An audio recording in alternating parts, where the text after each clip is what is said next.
Oh, I forgot to share this. Oh, okay, popping out and back in real quick. Just hang on one second.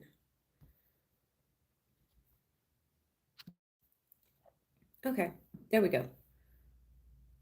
I had to post it to Instagram.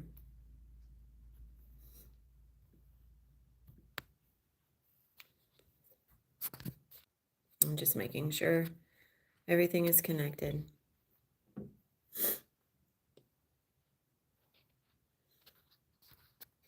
Hello, my dear.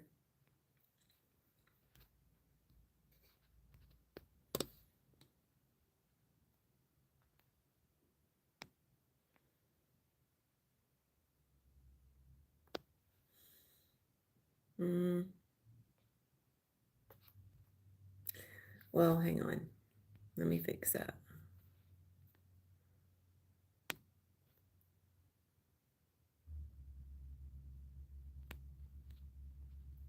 Okay.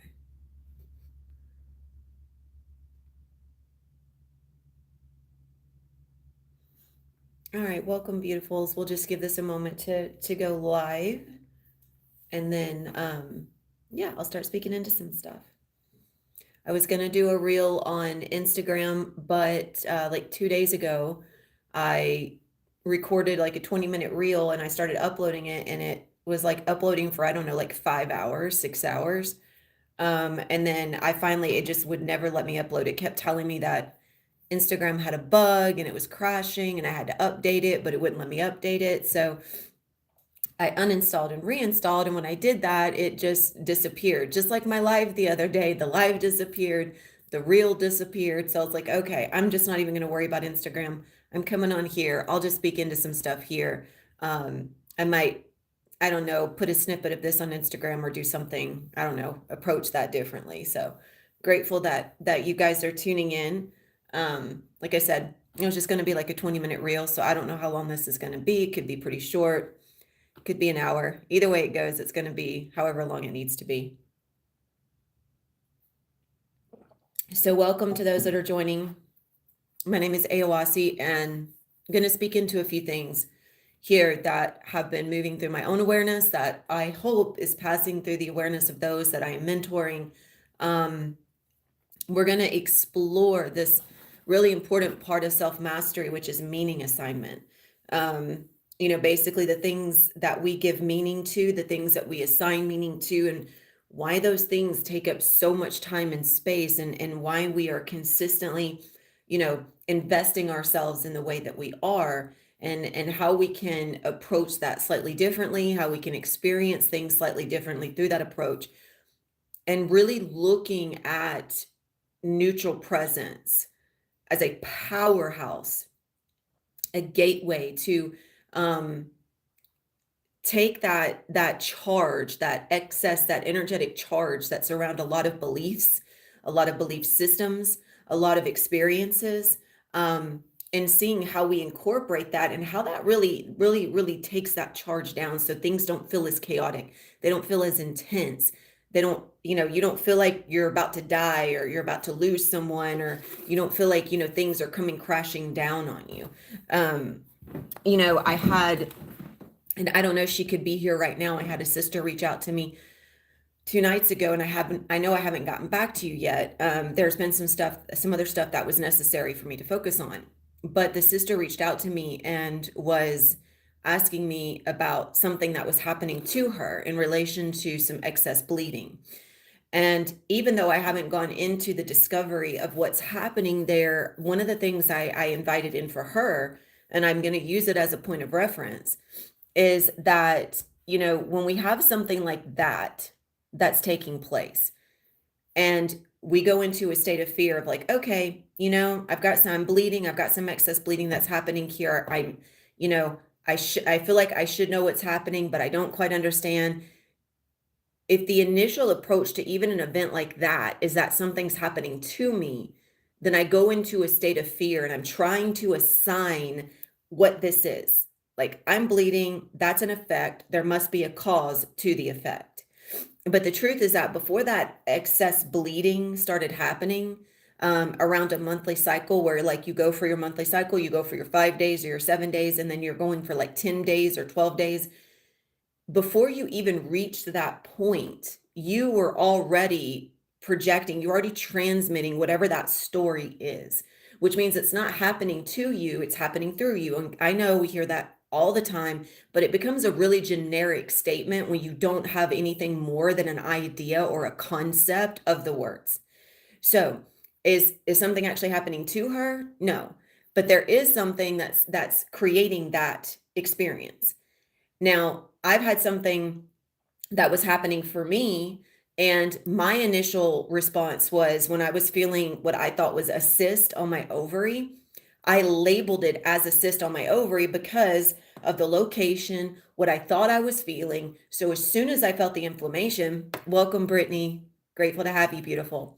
Once I was feeling the inflammation, I immediately was like, okay, well, I think I know what's in that part of my body. So I'm going to go ahead. I'm going to give it a sign. I'm going to assign meaning. I'm going to say, okay, that's an ovary. That's a cyst on my ovary. And therefore everything that follows is going to be funneled into that belief or into that meaning that I have assigned to that sensation.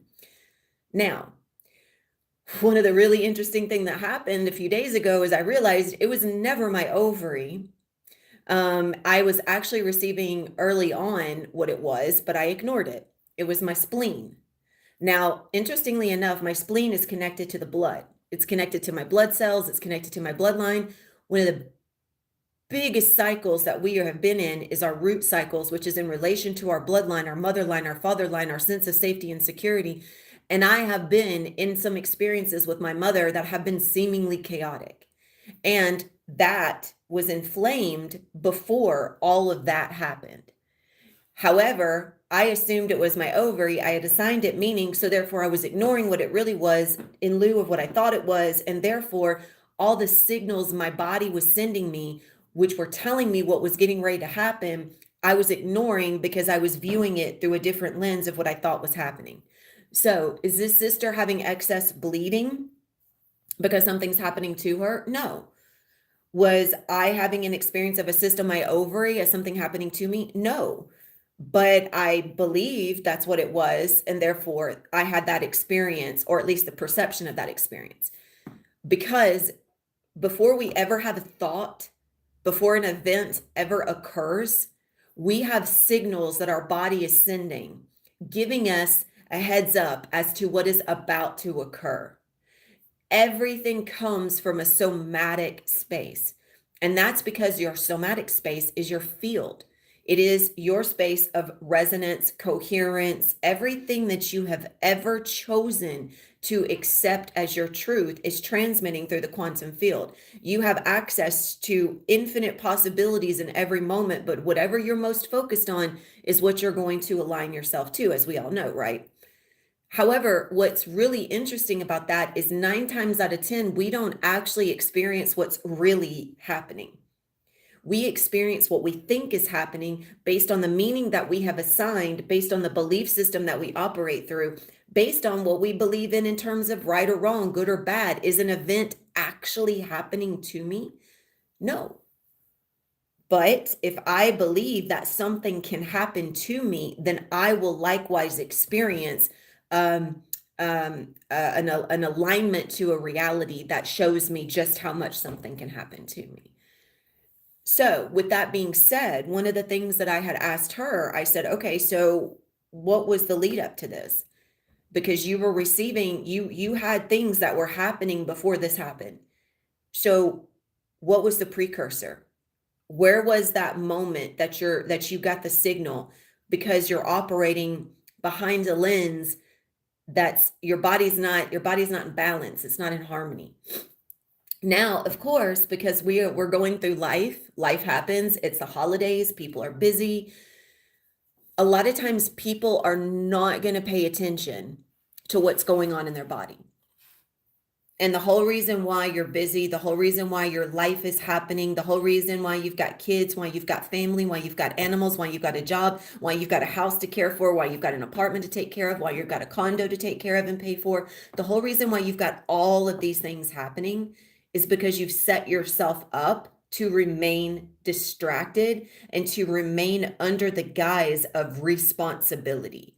Like, I have to take care of this. I have to go to work. I have to pay for my apartment. I have to buy groceries. I have to tend to the animals. I have to cook for my partner. I have to cook for my kids. I have to clean up the house. All of those are things you have to do. Or at least that's what you say. That's what you choose to believe. That's where you put your priorities, because that has meaning to you. You need money to survive, right? Obviously, if you're living through survival mode, then you're focused on what you have to have in order to survive, instead of living through a state of what I would say is neutral presence, neutral acceptance, where you get to thrive, where literally everything that is already vibrationally aligned to your frequency comes to you without you ever trying. Like, you don't have to put in effort to receive everything that is already yours. And even with the law of attraction, I feel like that's probably the biggest misunderstanding with the law of attraction, is that you have to give it so much energy, so much time, so much attention. And you don't. You don't. Your frequency, your unique song, your unique fingerprint has everything already attuned to it. You don't need anything else. You don't anything that's connected to that is already coming to you. All you have to do is get out of your own way. But because we have come through this society, we're in part of this society, which is really, again, just a system of beliefs. We've been around all of these environmental cues, these ways of thinking. We have social media, we have parents, we have friends, we have coworkers. We're picking up on all these different cues on what we should do. All of these different ways of the way we think we should operate, how we should function. And the biggest trap with that is you do not think for yourself. So therefore, you're always going to be running after someone that you think can think for you or give you the answers you need. Like, what's going on with me? What's wrong with me? What's happening in my body? I don't know what's happening in my body. I need you to tell me what's happening in my body, because I don't know what's happening in my body. But the truth is, you knew what was happening in your body before it happened. It's just you weren't listening to your body. You were listening to the noise and you were distracted. If we would tune into ourselves more often, we would receive the cues. We would hear what's really happening as opposed to what we think is happening, like with my spleen. Now, is anything wrong with my spleen? No, it's not. However, my spleen was speaking to me. My spleen was transmitting that, hey, look, you're going to have some pretty intense moments coming up around your bloodline. You might want to slow down, take a few breaths. You might want to remember that it's not that serious. You might want to remember to release meaning, because that version of me, that voice, holds a space in my body as much as the voice that's frustrated, that's agitated, that feels like it can't do anything right, that wants to respond out of a reactive emotion instead of just breathing for a few seconds, slowing down and seeing, do I really need to say that? Is it really for me? Or is it really supporting the situation? Or is it just for that version of me that wants to be right? Is it just for that version of me that wants to be the know-it-all in the conversation and correct someone? Or is there a deeper meaning in the message that I'm sharing? And that's ringing in my ears. That's one of the biggest challenges that came up for me during this point in time. And I know, especially around the holidays right now, sitting down and maybe even receiving a message like this doesn't seem valuable because you got too much to do and you're so busy. And a lot of times we've become so accustomed with social media that you receive, like, somebody's telling you what to do within like 2 to 3 minutes, and they're sharing something that's really distractive, and you receive it, you digest it in a way that's like, oh, I can regurgitate that. I can say that. I can use that. But application, the process of application, is where your true power comes from. The slowing down and the really digesting it. The drinking it in, the soaking it in through your awareness is what allows you to truly transform your reality. You have everything you need. You have everything you need. All universal laws correspond to support you in every way you could possibly imagine. You do not have to try. And that's, again, like in the spiritual communities, I know because I've been there, I've gotten caught up in it, in the retreats and the facilitation of retreats and going and doing all these things that seem really big and really important and really powerful and taking on the savior complex and like, oh, because I'm connected to these solar angels, or we're going to do this twin flame journey, or we're going to connect to this part of the land and we're going to receive fairy kin and we're going to all these things. It's like social media. It's a good way to get yourself lost and distracted because that inner child, that one that was afraid to assign meaning, that felt that a moment was important, but in that moment, someone that was bigger than you, an adult, someone that corrected you or tried to play down your intensity, that wanted you to see that, no, you need to calm down. That's not important. You don't need to get excited. You should not act that way. In that moment, that version of you that really wanted to explore its creatorship was diminished. And so as we have this perception of getting older, the way that we assign meaning starts to compartmentalize, which of course it always was really, but it starts to carry a heavier weight to it. Because now meaning is assigned through right and wrong, good or bad, light and dark. So good versus evil, that type of light and dark. So you take that and you start adding in like spiritual aspects. We're still that same little child that's trying to escape through the imagination and be validated. We're wanting to be seen as powerful and we're wanting to be seen as worthy. That's where, like, even, speaking of meaning assignment, that's where the entrapment of like twin flames and the one is really toxic.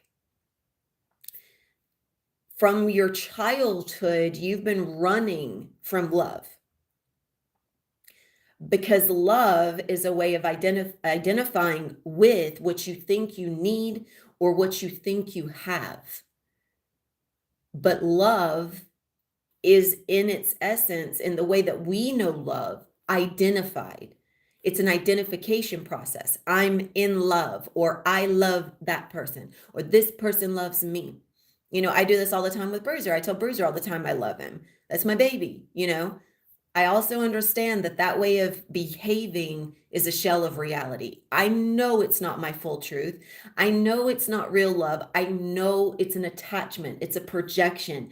It's when I feel that I need comfort, I reach to Bruiser. I connect with him because there's a part of me inside that's seeking connection. And so I know when I reach for him, I'm seeking that part of myself. I understand that. I get that. And therefore, when I go to do that, I do my best to have a greater awareness of, in that moment, what am I putting on him that I myself am afraid to face? Because when we walk around and we operate in such a way where we say, I'm saving myself for the one, I'm going to do this inner work so I can have a powerful partner. So I can have someone that can meet me in the love that I have for myself. There was a sister that sent me a video, a sister that I mentor that sent me a video, and it was so powerful. And that video was talking about how there's this toxicity to twin flames because everyone's walking around saving their love for the one. They're doing the inner work for the one. That makes love scarce, not abundant.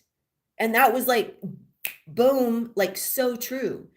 When you only focus in a way where there's only one person that you can love and likewise receive love in return, you're doing it from a space that recognizes, like, you might be on the concept and the idea that you are the only one that really has love within themselves to give themselves.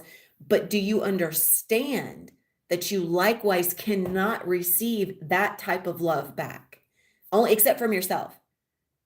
You are the only one that gives and receives true love, which is an unconditional presence of acceptance. It's neutral. It doesn't identify. And therefore, it cannot identify with love because it doesn't know love as an identification. So love, joy, a lot of times abundance is an assigned meaning. I believe love looks like this. I believe abundance looks like this. I believe joy looks like this. And I hope this makes sense to everyone, because as we're growing up, we learn that in order for us to understand how to feel, we assign feeling, because in truth, we don't really feel. When you say, I feel happy, what is it you're really feeling? And I would love for you to ask yourself, or even sad, the next time you feel sad, ask yourself, what is really here? I say I feel sad, but what's underneath that? Because you don't actually feel sad. You're identifying with being sad, which is a state. It's a state of identification, just like fear. When you say I'm afraid of something, you're not really afraid, because fear is an illusion. You're identifying with fear. So what is it that you identify as fearful? Because that's what holds the power. Just like when you say, I feel happy, you identify with something that made you happy in that moment. That holds the power. Just like with twin flames, when you think that a twin flame is something that completes you, the twin flame holds the power, not you. The twin flame. Now, it doesn't mean you don't really, honestly, in essence, obviously, you're the only one that holds the power, but you've outsourced the power. You've adapted in a way where you're saying this holds more power than me, and my power is not complete without that. Which means if I say that I had a good day today, that everything went the exact way I wanted it to go, that everything played out exactly like I wanted it to play out, I feel good. I got paid, my house is clean. Bruiser's done everything he needs to do. He's eaten, he's been outside. I've had a good conversation with family and friends. It's a good day. So I've given today meaning because of the events, the way the events played out, how everyone appeared in my reality, and how I assumed that made me feel in return. But what if tomorrow doesn't look like today and things don't happen that way? Then do I feel bad? And why do I feel bad? So this is where we set ourselves up for this yo-yoing. Because throughout our lives, we've given everything power, meaning. We've given it an assignment. If you happen in this way, then I feel good. If you happen in this way, then I feel bad. So if like certain people, my mom, oh my goodness, good example here. The other day I said something to my mom. She had used some of Bruiser's food to give to Hoot. And I requested that, one second, I just realized my screen was frozen there. I had asked her if she wouldn't mind not doing that, because as of right now, that's the only food he'll eat. And it was really be very great support to me if, I could leave that for Bruiser, because, financially it just would really help me, right? That way, I'm already having to buy his food every 2 weeks. I would have to buy it even more often than every 2 weeks. That's it's not necessary. And I have other food that I've already set aside for her dog that he can have. So I'd asked her this, before, and wishes weren't respected. So I asked again. So when I asked again, in that moment, she said, okay, yeah, I hear you. A few hours later, because she had gotten triggered by my dad. He had started watching a show that they were all watching together, and he had just put it on. Literally, it had been like maybe 2 minutes. It had just started. The show was already halfway through, because the last time they stopped watching it halfway through. Well, she had forgotten about that. So when she came in there and it was playing and it was already halfway through, she assumed that he and I had started watching it, and we had left her out and didn't tell her.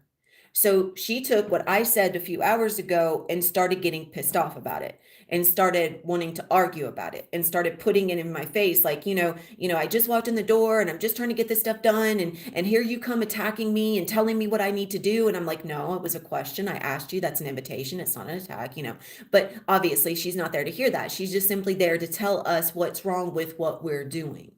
Now, those have been the moments that have been happening most regularly in this last week with my mom, whereas prior to that, they weren't happening.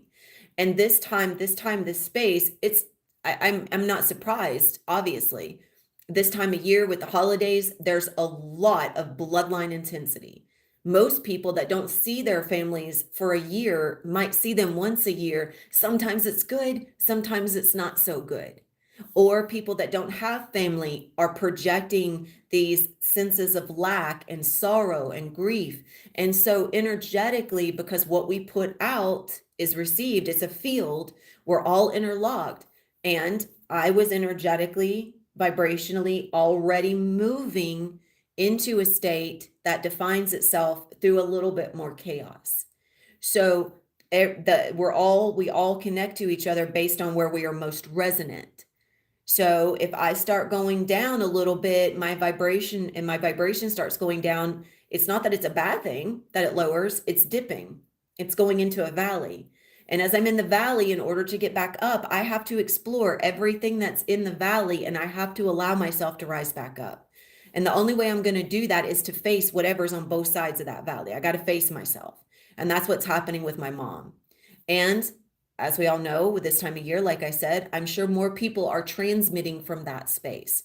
It seems to be a pretty emotionally enhanced time of the year. So, with that being said, not only was my spleen already transmitting that this was going to happen, but I wasn't listening. And then all of this starts coming to the surface. And of course, that part of me that automatically reacts to her, even though I wouldn't say mad, I was definitely responding without processing. And so it was like a need to correct, a need to correct, a need to correct.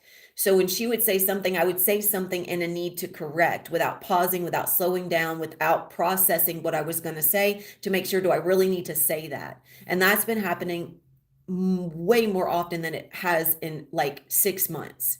And I'm around them all the time. So I have this practice all the time, which is really nice. It's also very challenging. So as this is in motion, I'm realizing I still hold a lot of lack around my mom.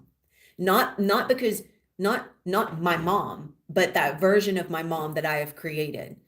There is an image of her there that I always connect to. It's a version of her that lives in my reality, because the only version of anyone that lives in my reality is the version that I have created.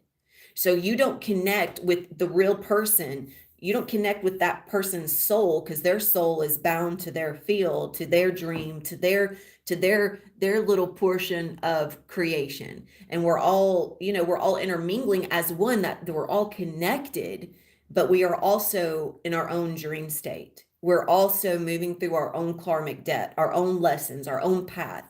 And so therefore, when we think we're connecting with someone physically, we're not. We're interacting with the version of them that we think exists right then in that moment. And that version of them that exists in that moment is directly correlated to a version of us that we probably haven't been willing to see or accept, or maybe a version of us we have been willing to see and accept, but we're still not honoring a part of us that does so with acceptance, like deep and like unconditional acceptance. So maybe the majority of the moments we've accepted, maybe there's moments that we haven't. And that's going to give us an opportunity to visit that, just like it did for me in this moment. So I was making that moment matter, because after that conversation, when I stepped away, she said to me, she's like, you better be grateful we let you live here. And I said, the only reason why I'm here is because you asked me to come move in. You asked me to move in. I would not be here if you had not asked me, nor would I be here if it wasn't for Bruiser. And so then again, I'm trying to excuse the reason why I'm there. I'm trying to prove it's just this power struggle in this conversation. Was that necessary? No, none of it was necessary, but it was needed. Obviously I needed to see it, or I would not have kept choosing to react. So afterwards, I went through this process. I let all the emotions come to the surface. I let them out. The last thing you want to do is hide from your emotions, because those are ways that you have chosen to identify with what you are experiencing. So if it's anger, go somewhere private, but let it out, and then sit with it and ask, okay, so why do I feel this way? Which is what I was doing. And it was because I see her as someone who sees me in a certain way. And so I have defined my relationship with her based on how I think she sees me, and therefore how I see myself. And when I interact with her, there's this agitation, there's this power struggle, there's this always needing to prove myself because I don't feel like I'm worthy or accepted or I'm doing good enough. And when I don't, and it's again, it comes out around her because the polarity, the bias there is the strongest. When I go around Bruiser, it's the exact opposite because with him, I've identified nothing but unconditional love. Of course, it is conditional. It can't be unconditional with anyone other than myself, but I've identified it in that way, which means my nervous system relaxes. When I'm around him, I'm calm, I'm at peace, I'm okay. Not because he's doing anything, but because I've identified with him and I've identified his connection to me in a way that allows me to stay balanced. It's the exact opposite with my mom because I've identified with her and I've identified myself in relation to her in a way that always feels anxiety ridden. And I would love to hear, if this makes sense, if this sounds like something that you yourself are experiencing, drop it in the comments and let me know. I would love to hear it. This is something where when it comes to my mom, and it's of course the opposite with my dad, but when it comes to my mom, there's always this agitation and there's always this feeling of war or impending war. Even when it's not that way, it just feels like it's just waiting to happen. And growing up, the environment, the cues, the experiential line of lessons that I chose to be a part of, that's part of it. So I have assigned her meaning.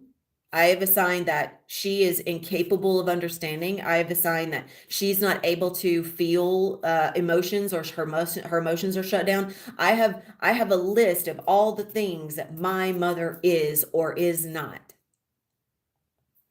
I'm sure you guys do the same. I have a whole list of things that like Bruiser is and is not. It's a direct reflection of all the things that I think I am or am not capable of fulfilling. Like with Bruiser, I am more calm and at ease when he goes outside and goes to the bathroom. You guys probably heard me, those that have been in this channel for forever, have heard me talk about this forever because he's a big boy. He's 120 pounds. I don't force him to go outside. He has a fear of going outside, which means when he goes outside, it's a wonderful thing. It's celebrated. But when he doesn't go outside again, it's that list of, I'm a little bit more anxious when he doesn't go outside because he needs to go to the bathroom. Again, it's a perpetual cycle of identification and how I have given meaning to something. So therefore, I feel better when he goes outside. I might not feel as good when he doesn't go outside. It doesn't mean that one is better than the other. It means I have assigned meaning that makes it seem like and feel like one of those is better than the other. So my entire process, like with my mom, has been to re-identify how I assign meaning.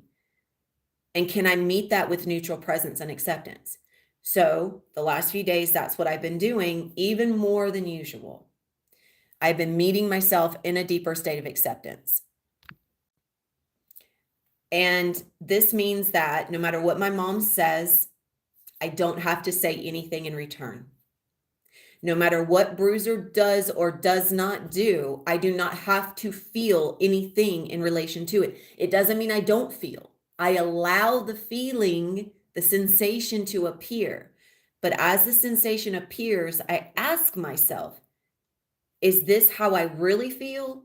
Or is this how I have identified feeling?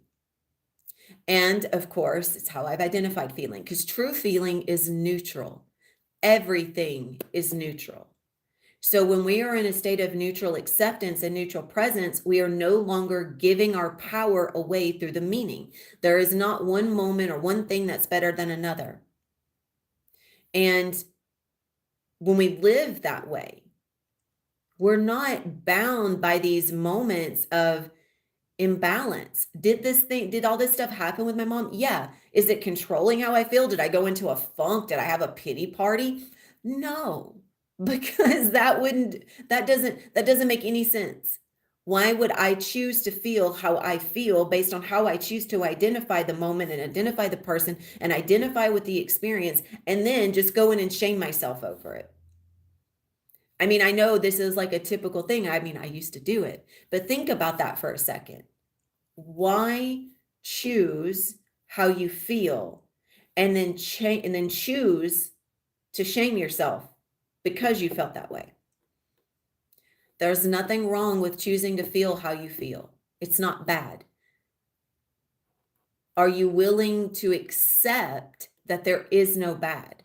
Are you willing to accept that there is no good? There is nothing that's better than the other. And, in terms of like something like the twin flame aspect, and I know this is a big thing for a lot of people. I know so many people that are holding out and just in case, I'm just going to leave it open in case the right one shows up. And I understand where you're coming from. I do. I'm never saying to anyone not to have a relationship. I'm inviting a question as to why is love so scarce? This doesn't mean that just because I'm saying this, all of a sudden you just go out and you go date everyone and you sleep with everyone. That's not how you share love either. That's how you share lack. That's a state of deep unworthiness and deep lack of self. It's like taking self-respect and dignity and stomping on it. Not because sex is bad, because of why you choose it, why you chase it, why you feel like you need it. And how also too, again, another shell of reality, how we have defined sex as being some divine aspect of connection. When in reality, in true reality, your nervous system doesn't actually feel. It transmits signals, it relays information. You identify, you give meaning to feeling. You identify the feeling and then you say it has meaning. So when we start to actually neutralize those meanings, we don't give our power away. We're not leaking energy all the time. We're not spewing out this lack of unworthiness into a neediness of being needed, a neediness of being wanted. I can't tell you how many times, this is something, it's something I used to say all the time, how many times I hear, I'm doing the work, I'm going to commit to myself, I'm only focused on myself, but I'm holding out for the one. Which means as soon as you say that, you're saying that part of you is not going to be fully complete until you meet the one, which means that part of you is holding out. It is not showing up. It is not rejoining the party. It's sitting there waiting for the one. It's waiting to be heard. It's waiting to be seen. It's waiting to be received. Again, there's nothing wrong with the relationship or the connection. It's how are you approaching how you give that meaning and why? Because I feel like a lot of us are running from just exploring the space of reality on our own. And I know from my own experience how little the majority of us truly value self-empowerment. It's a topic of conversation. It's a facade. Most people are using it as a conversation technique. But when it comes down to the true application, at least 98% of the people that I connect with are still running from true self-empowerment. They're running from self-responsibility. They don't want to step up to the plate because they don't want to let go of their identity. And they haven't even tried. And that's the difference. It's like sitting there saying, I never want to go to a beach because I don't like getting my feet wet. And that there's so many other things at the beach you could enjoy besides putting your feet in the ocean. You can enjoy the ocean without having to actually get in the ocean. So, standing behind a lens of identification and determining that you like or don't like something, or that, it's going to be too scary, or you just don't want to feel it, or you're afraid you're going to lose something, and then just stopping at that, it's literally the easiest route you can take with the least amount of responsibility, and you don't have to do a thing. Everyone else will always do stuff for you. You'll always have someone to show up and do something. They'll always be there to fix the problem. They'll always be there to tell you what to do. And you'll never feel confident thinking for yourself because you're not willing to even give it a go. And when you first start thinking for yourself, yes, you do have to take a little bit more responsibility. You have to try things that nobody else is trying just to explore how it's going to work for you, if it's going to work for you, why it works for you, what parts do, what parts don't. I mean, that's the whole point. To hold a deeper perception of consciousness, you have to be willing to go to a greater depth of self-responsibility and self-acceptance. So, I say all this, I don't know how many people are actually interested in it. I really don't. I hope you are.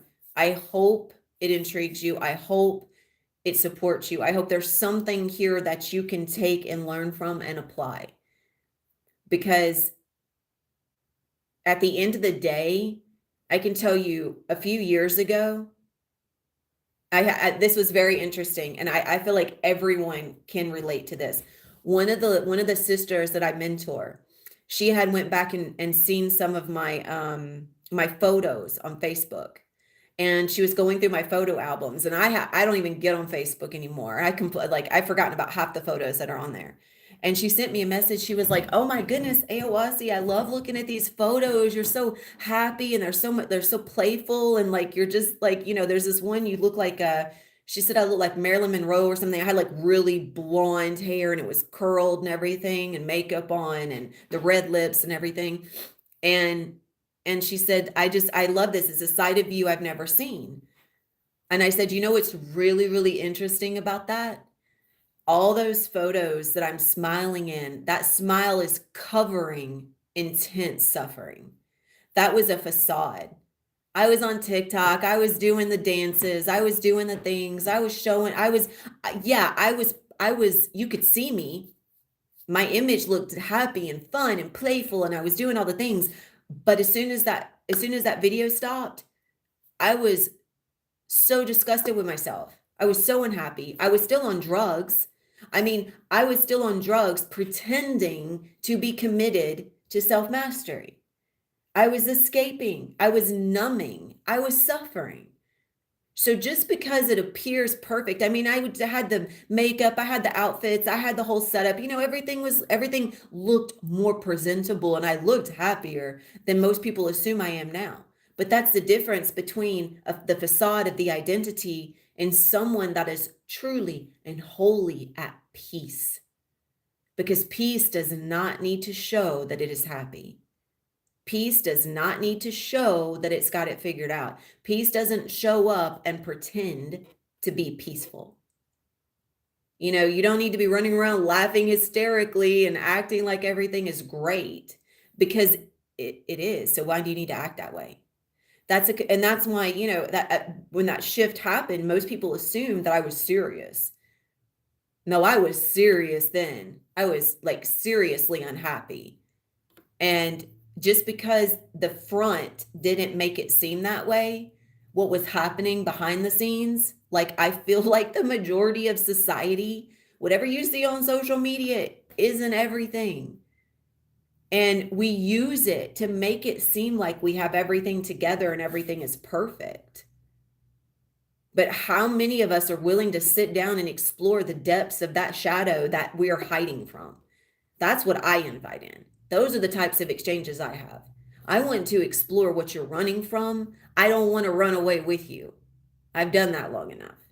But everyone really enjoys that running away and escaping, because you don't have to slow down and do anything different. You don't have to take responsibility. And I can tell you, when I made that choice, yeah, it put me on my ass. My life is nothing now like it was before. Literally, I'm talking about, I have hopped many different paradigms. There is nothing that is the same now. And I mean, like, I'm not talking about like just my environment's different. I'm not talking about just people are different. No, it's more than that. It goes deeper than that. Literally, the way people showed up before, they don't show up that way now. Even my own family, even this with my mom was a blip on the radar compared to the way that it has been, because it has been peaceful. And that is also something that never existed years ago. I was not in a peaceful exchange with my mom ever. And I hated my life. As a matter of fact, I wanted to kill myself. I wanted to commit suicide. I did not want to be here. I hated being here. I hated my life. And now my entire life is devoted towards life, like just living, thriving, loving, which means accepting. So I say this because I know when you sit here and you hear somebody talking about it, it might not be as interesting. I don't know. I've always loved receiving wisdom through others. I've always loved that. I know it's not for everybody. But this is one of those exchanges where wisdom is asking something from you, because that's wisdom. You can't receive wisdom without imparting some upon yourself. Like you just simply, it's wisdom is an equal exchange of self-responsibility. And if you're running from it, you're always going to be running from your own wisdom. That's it. You're going to be running into more information. You're going to be running into reading more, listening to more. That's why, I've got those and that I'm mentoring in my space. And, there's some of them that that'll show up to these lives, but won't show up and explore themselves in a mirror. They'll sit here for 2 hours, but won't show up 10 minutes for 2 days a week. Think about that. And I know one of you is here right now, which is why I'm saying it. Why? Why is it easier for you to be here, sitting here for an hour, instead of exploring who you are in private communication? Because there's a level of responsibility you have to take, right? Here, you can just sit here and listen to me talk while you're doing other things, while you're fixing breakfast, while you're taking a shower, while you're getting the kids ready for school. Are you really receiving? Are you really, yeah. Are you really absorbing? Well, no, because your awareness is distracted. Awareness is the way you integrate.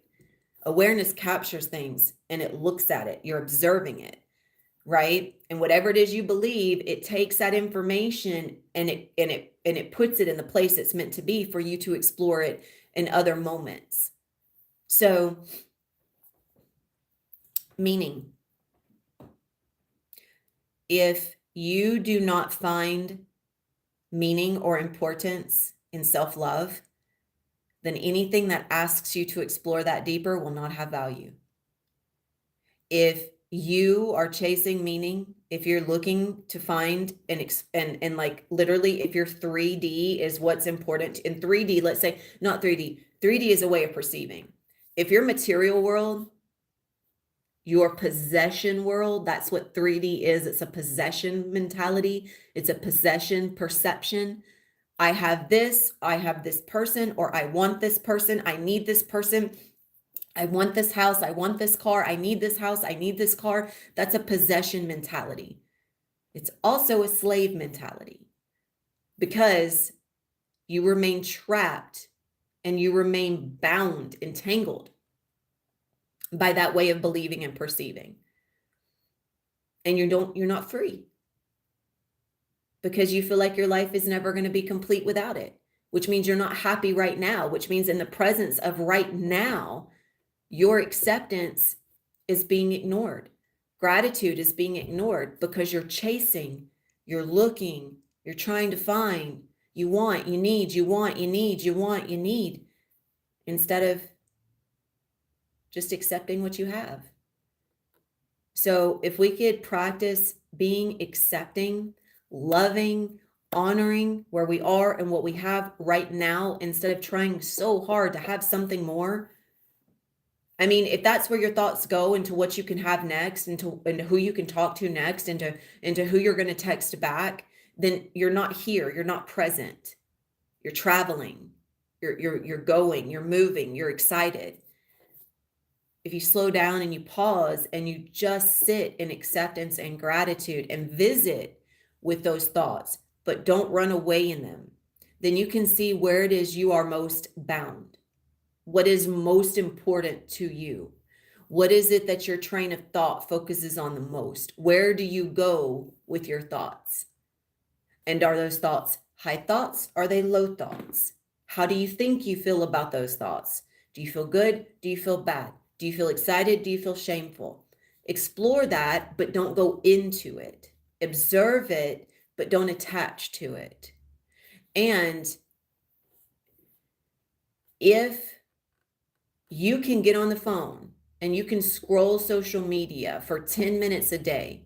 You can apply this for 10 minutes a day. I don't care. Obviously, I know everybody's not too busy to where they're not scrolling social media for 10 minutes. I mean, that would be an old white lie for all of us. So sit, be, explore, and observe. And then you will begin to discover that not only is your awareness ascending, because ascending is being able to rise above that slave entrapment, to see reality for more than what you think it is, to see your thoughts for the more than the way that you've identified them, to see that feeling is more than the way that you give it meaning, and to start exploring the neutral presence of your own quantum existence. And then also start exploring anything that keeps you bound by lack, so that that frequency, your true attunement, your natural attunement of law of attraction can pull everything to you, and that way you're not running from it all the time, because we are automatically, I feel like, designed to run from it, and to try to run into what we think we need. That's just part of our natural programming of separation. So thank you all for dropping in, and thank you for receiving. I really appreciate everyone receiving this message. It's been exceptionally quiet today. I kind of figured maybe Becca or some of you guys might have communicated, but everybody's been really, really quiet. It's normally pretty talkative in here, but I am grateful that everyone that is choosing to receive is receiving. I really, really am. And I would definitely invite in, if this has meaning, if you find meaning in this, or if you're choosing to approach a space where you can release some of the meaning, regain it back. Like, if that whole topic of relationships is landing, why is it that's so important? Why is it that you can give so much to that, but not 10 minutes to yourself when asked? Why is it that, why? And why are you so committed to not doing something different? Why do you believe that there's one person out of the whole of existence, that only one person can show you love? Of course, you know who that person is. It's you. You're running from yourself.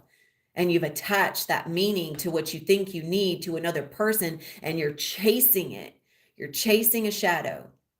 You're chasing it. You're trying to catch mist in your hands. You're trying so hard. And of course, I know people say, oh, but I see so many people that are happy, so many relationships, so many couples that have true love. It's perfect. Is that really what you're seeing? Or is that what you think you're seeing? Remember, you are seeing what you think is there. You are putting everything out. Everyone that exists in your reality is a version that you have created by you and for you. You're only seeing what you most believe in. And I can attest that, when I was really, really absorbed in wanting to save people, I would have things show up on my Instagram feed, like animals that needed rescuing, different places that I could contribute or donate, which I used to donate like all of my extra money to shelters and stuff. That was always on my radar. I was also heavily invested in political drama, right side versus wrong side, who's doing what, saving, focused on immigrant, all these different things. That was on my radar. It was on my radar because I was in a complex, I was in a way of thinking, I was in identity where I needed to save. Therefore, that was a belief that because I need to save others, I haven't saved myself. I'm trying too hard to rescue and save and support. Now, because everything is what I created, is there really animals? Are there really people that need saving? No, because everything is neutral. The dramas that are playing out are the dramas that I am operating from, because internally I am still trying to fix what's out here instead of fixing what's in here. So once I stopped trying to save everyone, I even pulled back from like those that I mentor. I stopped, I'll still invite them into reflection, but there was a time where it was like always trying to get people to show up and invest in themselves, not monetarily, but with their awareness, with their attention, and trying so hard to people. Like, it's like, if you're going to commit to it, show, do it instead of playing around, instead of pretending, instead of putting on the facade, like actually commit to it. Right. And at the same time, that part of me that was trying so hard to get them to try that's where my energy was going. That's where my attention was going. That's where my focus was going. That's why these things were showing up on my feed, because it was giving me a reason to see that more people need saving. More animals need saving, because I believe that people need saving. So that's what I would see. But now that I'm not focused there, I don't see any of those stories. I don't see any of that stuff show up on my feed. I don't focus. I could care less what's happening in the government. I could care less what's happening across the world. Not in that sense, I don't care. In that sense, I don't care. What I do care about is how I can internally shift out of my struggles so that I transmit that opportunity for everyone. That's what we all get to do. That resonance, that tone, that harmonic song calls us all into a greater state of internal balance. It doesn't mean we'll choose it, but it calls us there. It gives us a little nudge. It says, hey, why don't we choose differently this time? And the interesting thing about assigning meaning and the way that the ego likes to operate, the identity likes to operate, is it's all about us. Whatever we want to do, we're just going to do what we do. I mean, literally, I see, like, as a parent, I've been self-absorbed. And then it becomes who I want to talk to, who I want to interact with, what I want to do, what I think is best. That is self-absorption, not self-responsibility. So if you are it's the biggest, it's so interesting. It's the biggest level of self-attachment that we step into with the mother child or the child parent archetype. And at the same time, none of us are in a state of responsibility, because we're trying to control what happens to our children, or we're ignoring it altogether by trying to, well, actually, no, when we try to control it, we're actually ignoring it because we're not actually paying attention to the internal signals. We're trying to change the external event, and then we're still running around wanting to do what we want to do all the time. And so therefore we're very self-absorbed. So then we don't really care about our kids. We don't really care. We pretend that we care by pretending that we can just control things. We can control things, and we can protect them, and we can save them. Again, savior complex, all of this is fourth dimensional archetypes. And when you give the power away because of the meaning, then you're just, and I get it. Sometimes people hear this and it'll kind of land, it'll kind of make sense. But if you're not really committed to letting yourself move outside of that identity attachment, then you'll still do what you always do, and nothing will really be different, and you won't really change anything. And, and that's fine. There's nothing wrong with that, but just don't pretend like you're going to. Just don't pretend. Don't even pretend like you care. Don't pretend like you're going to apply it. Just either do it or don't. Commit or don't. Stop playing around. Stop pretending. Because then that doesn't help anything either. So when we operate in this way, and I realized this with Bruiser, I was too focused on because I felt so insecure in myself, and I did not feel safe in my choices, and I didn't feel safe in what I was doing. I tried to create a safe environment because I did not feel safe. So for him, I would try to create safety because I didn't feel truly wanted, because I didn't love myself truly. I was trying so hard to get the attention of others to prove my worth. And so I was always distracted. I was never really there for him, but I was trying very hard to be seen as being there for him because I wasn't there for myself. And when I'm not there for myself, I'm not there for anyone, because the only one that exists in my reality is me. So if I'm not showing up for me, then I'm not showing up for anyone. I'm showing up for everyone that I think is there based on who I think exists, based in the way that I have created them. So that means if you're still chasing the need of attention, if you're still distracted, you're chasing a shadow, you're chasing meaning, you're chasing an idea.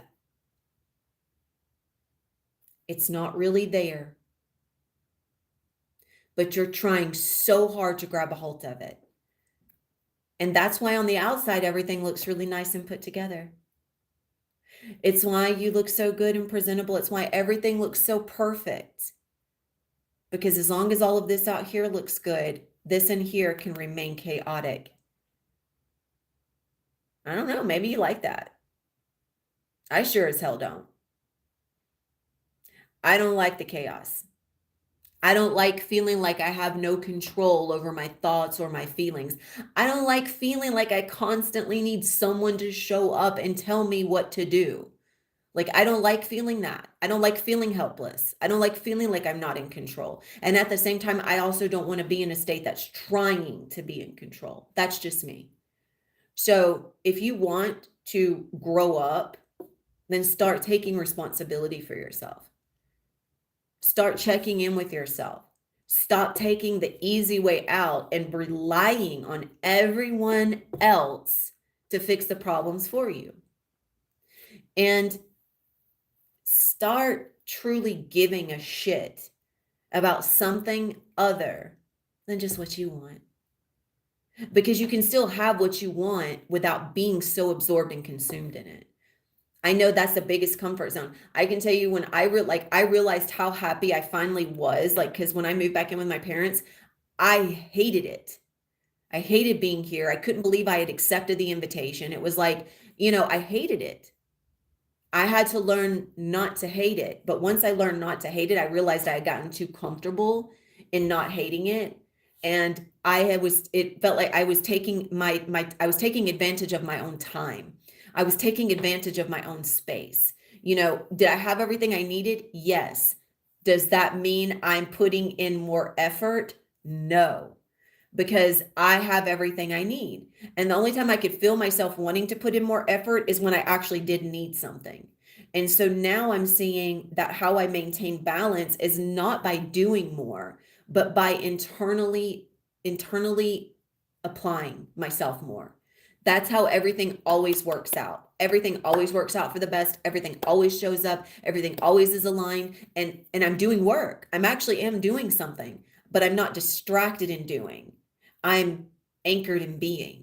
And the more that I practice being, the better everything is all the time. I'm not trying to control my external situation. I'm not lost in these thoughts of what if and impending doom and negativity. And I don't go into trying to control. I'm not reactive in my responses. I'm not absorbed in the meaning or the identification of the feeling. I don't go there.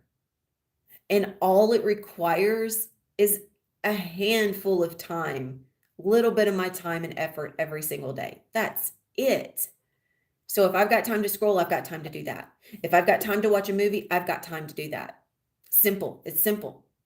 And if you do it a little bit every single day, it becomes a habit. You don't get comfortable in the habit because things are always changing. But because it's a habit, you enter into it without thinking about it. That's what stops everyone, because you're thinking about it. You're sitting there thinking about it before you do anything.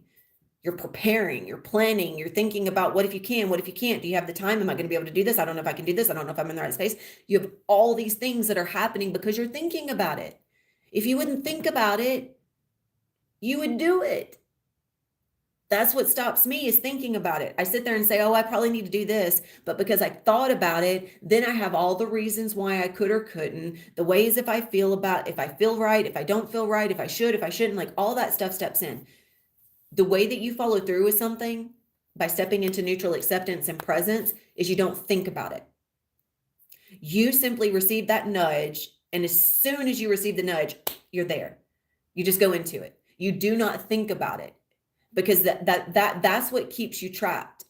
Yeah, that's where I feel that's where 99% of the time we all go, is when we have an awareness, when something passes through our awareness, we want to do something about it. And I don't know how many times I've said this. We want to do something about it. So now that I'm saying, and now that you have an awareness that you want to do something about it, but that's not what you need to do, will you actually change your process? You don't have to do anything with it. You simply have to accept the invitation, enter in, and be. That's it. So if you receive it, if you have everything, if you have all the tools and you don't apply it, then that's on you, right? That's on all of us. That's on all of us. You will level up. Your level up is more than having material wealth. Your level up, because right now material wealth is based on how much work you do. We are entering, and we've been entering, of course, it can't happen all at once because there's still too much lack mentality. If we distributed worldwide abundance right now, there would be chaos. There is no responsibility. There's not a high enough level of responsibility in the collective psyche to actually use abundance in neutrality as it's meant to be used. It would be chaos. It would be absolute chaos. Everyone is still too attached to lack mentality and what they think they need. That's why this internal work is so important. If everyone could apply this and start shifting their internal dialogue, that would show up a lot sooner. Our monetary systems would collapse, and what would come in its place would be a new way of approaching it. There's already something there waiting behind the curtains to enter in, and it would be seamless. And we wouldn't have to work for money anymore. But what happens when people are still so focused on what they think they have to have and what they need, they're so absorbed in their identity and their ego that they can't let go of it. We're all waiting. So start doing it, start practicing, start going internally, discovering your wealth, understanding that the wealth is how you perceive your time and how you perceive yourself. If you feel like your time is not worthy unless it's filled with you doing something, you're still in a lack mentality. If you feel like the only way that you can receive money is to work hard for it, you're still in a lack mentality. If you feel like the only way that you can experience love is by being connected to another person, you're still in a lack mentality. Likewise, you will always be the victim of a situation or circumstance, not because you're the actual victim, but because your mentality says, I don't have the power to do anything different. I am powerless and I am weak. That's what that mentality screams. That's why things come to you in that bias. It's like, I used to hate attention, but I would always get attention. I did not like people looking at me, but people were always looking at me.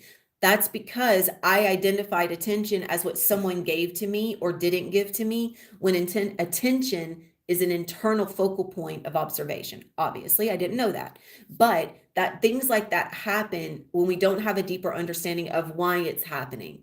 So my identity formed this shell around itself because it didn't want attention, or it wanted attention, but only from a few people. It didn't really want it from everyone else. And so it tried to stay in this like protective shell and just, get away. And that never happened because as much as I wanted to get away, I was always being asked to step up.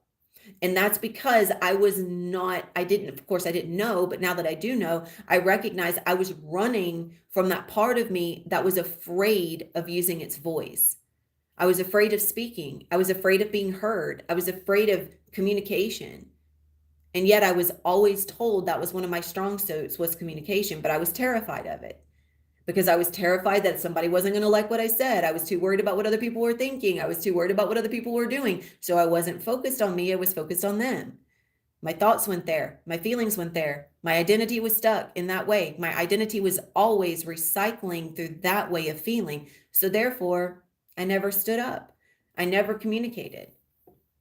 And my voice was weak. My voice carried weakness. My voice carried victim mentality. And I ended up in that ultimate story of relationship abuse because I was constantly running from myself. Now, that was my story. That was where I put myself. I know that's not how it is for everyone, but that's where I put myself. So what I would invite in, especially, I know it's a holiday season, but again, people use that as a reason and an excuse to be busy when you don't have to be busy.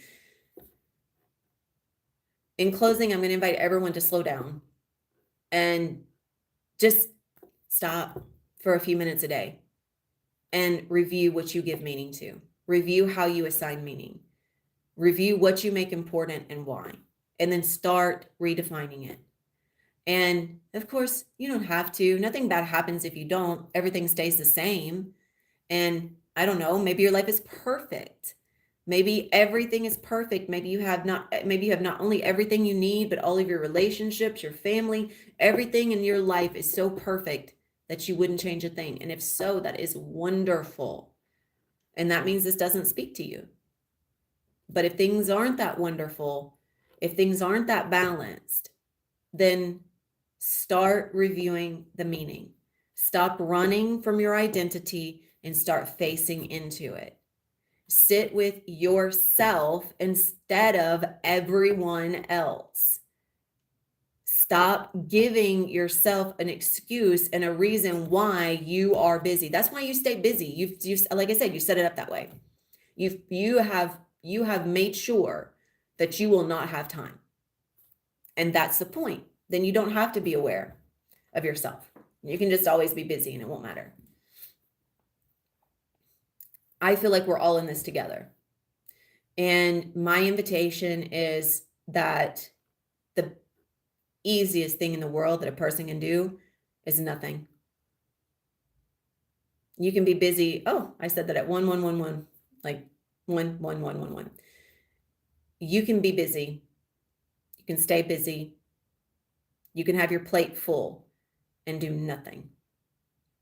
And it's the easiest thing in the world you will ever do. Any of us, we can all go out, we can all get a job, we can all work. We all have a family to some degree.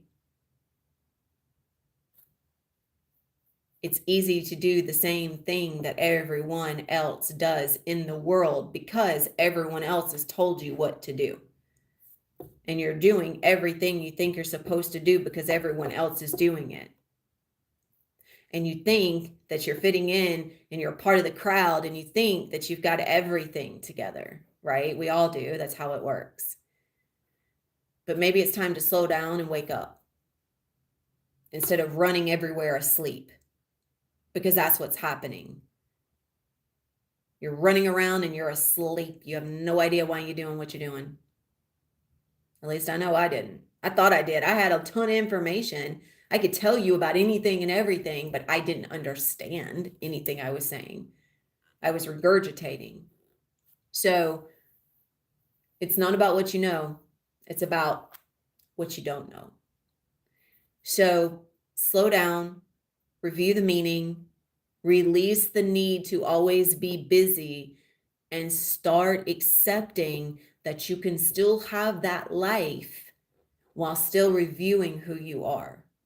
If you would simply just allow it, take some responsibility and stop taking the easy way out. So with that being said, thank you. I hope again that this has offered something in support. I hope that you're able to pull something from this and realize that it's all self-importance anyways. It really is. And everyone that's there, everyone that's in your reality right now, your family, your friends, your coworkers, your children, they are the version that you have assigned meaning to. You created them. They are the identity in which you have created. So they show up to reflect back to you what you most commonly believe. And if you're not aware of the beliefs, then of course you will have a hard time seeing that, but they're reflecting back to you how you choose to think, feel, believe, and behave. That's the internal action becoming an external reference. So if you would like for things to play out differently, then please start doing something differently. Please. I say this because as we're shifting into the new year, one of the biggest things I have seen in passing is the facade. It's the like, the new cool thing is to pretend like we're all masters and we all understand spiritual evolution. Like that's the fad. It's the fad.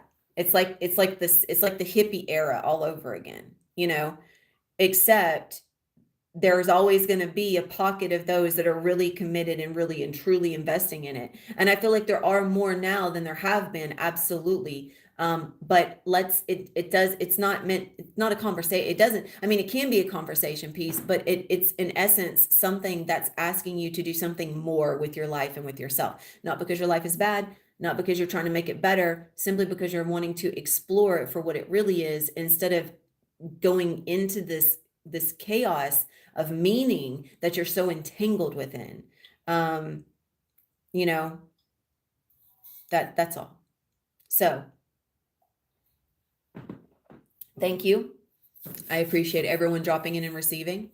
If you guys want, I can close this out here with some overtones. And if there's anything anyone would like for me to explore, I cannot tell. I'm not seeing numbers here, so I really don't know how many are here. I'm not for sure. But if anyone would like for me to explore something specifically, if you have a question or you have anything you would like to drop in, please let me know really quickly. If there's maybe something that you're moving through, you would like for me to reflect upon, if you have a question about anything that I said, please let me know. But I want to say this, and this is for those that I'm mentoring. It's easy to drop in here and hear me talk. It's easy to do that. Where the responsibility lies is what you're going to do with what you're receiving here. And if you're not doing anything with it, my question is why? So, oh, hey, Ashley, welcome, beautiful. I'm kind of wrapping up here, but one of the things I was speaking into was assigning meaning, like what we give meaning in life.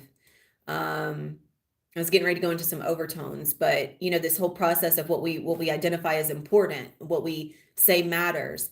Even in terms of family, or even this time of year, Christmas is something we have identified. It's something everyone invests in monetarily, and it's something that we have committed ourselves to because it has a story. And most identify with that story, and therefore they are committed to showing up to the celebration, if you will, exchanging gifts and so forth. But I also find it very interesting how so much importance is labeled around these things, like Christmas, New Year's, portal dates, birth dates. Even something I had the realization around the other day really quickly was numbers. As I've been like overtones, as my overtones, I started actually even just realizing what that was, and having the capacity to express them. The one thing that I got caught up in is the whole geometry of overtones. Of course, everything is numbers and everything is light, everything is sound. But numbers, just like sound and light, are neutral. And when we start making numbers something grandiose, then the numbers carry the power, where the numbers are meant to just be a reflection, just like all things. So, of course, we assign meaning. The meaning comes back to us. We feel what we think it means. We feel what we think we're supposed to feel from it. And that's what was happening with the numbers, is this assigning meaning to my name and the numbers of my name, using one of these ancient techniques or whatever. And that's fun. It is fun. The master number 11, and the 7, the strength of the 7 as the identity, the 9 as the closing of the ego cycles, and the moving on. Like, it's true. All of that's true, because I am following a path of self-mastery, and my identity is now, and my ego are now my teachers. So there's a strength in that relationship, and I don't run from it anymore, and I accept it, and I allow myself to learn from it. And simultaneously, yes, I am closing a bunch of cycles. But I can also tell you that there was a time where I thought I knew what that meant. When people would talk about, oh, we're shifting timelines, we're jumping timelines, we're closing cycles, I thought I knew what that meant. I had no freaking clue, though. I had no clue. Now I understand it. A cycle closes when I am internally assigning meaning in a different way. I'm focusing my energy in a different way, and I'm no longer going into the identity. I can shift paradigms when I'm not, when those things in the paradigm I'm in now don't control me. When I'm controlled by feeling, when I'm controlled by thinking, when I'm controlled by believing, I can't move. I'm stuck. I'm looping. I'm an echo of that moment, which means this is why we say it's trauma. There's no such thing as trauma, just like there's no such thing as fear. That's a moment where you chose to believe that it was not safe to feel, because feeling is perceiving. So in that moment, your perception, you believed that something was bad. And it was like, nope, it's not safe. I can't do this, because the identity sees safety and security as being something that you can identify with, right? Safety and security, meaning if you live in a safe living environment, right? If your neighborhood is safe, that's safe.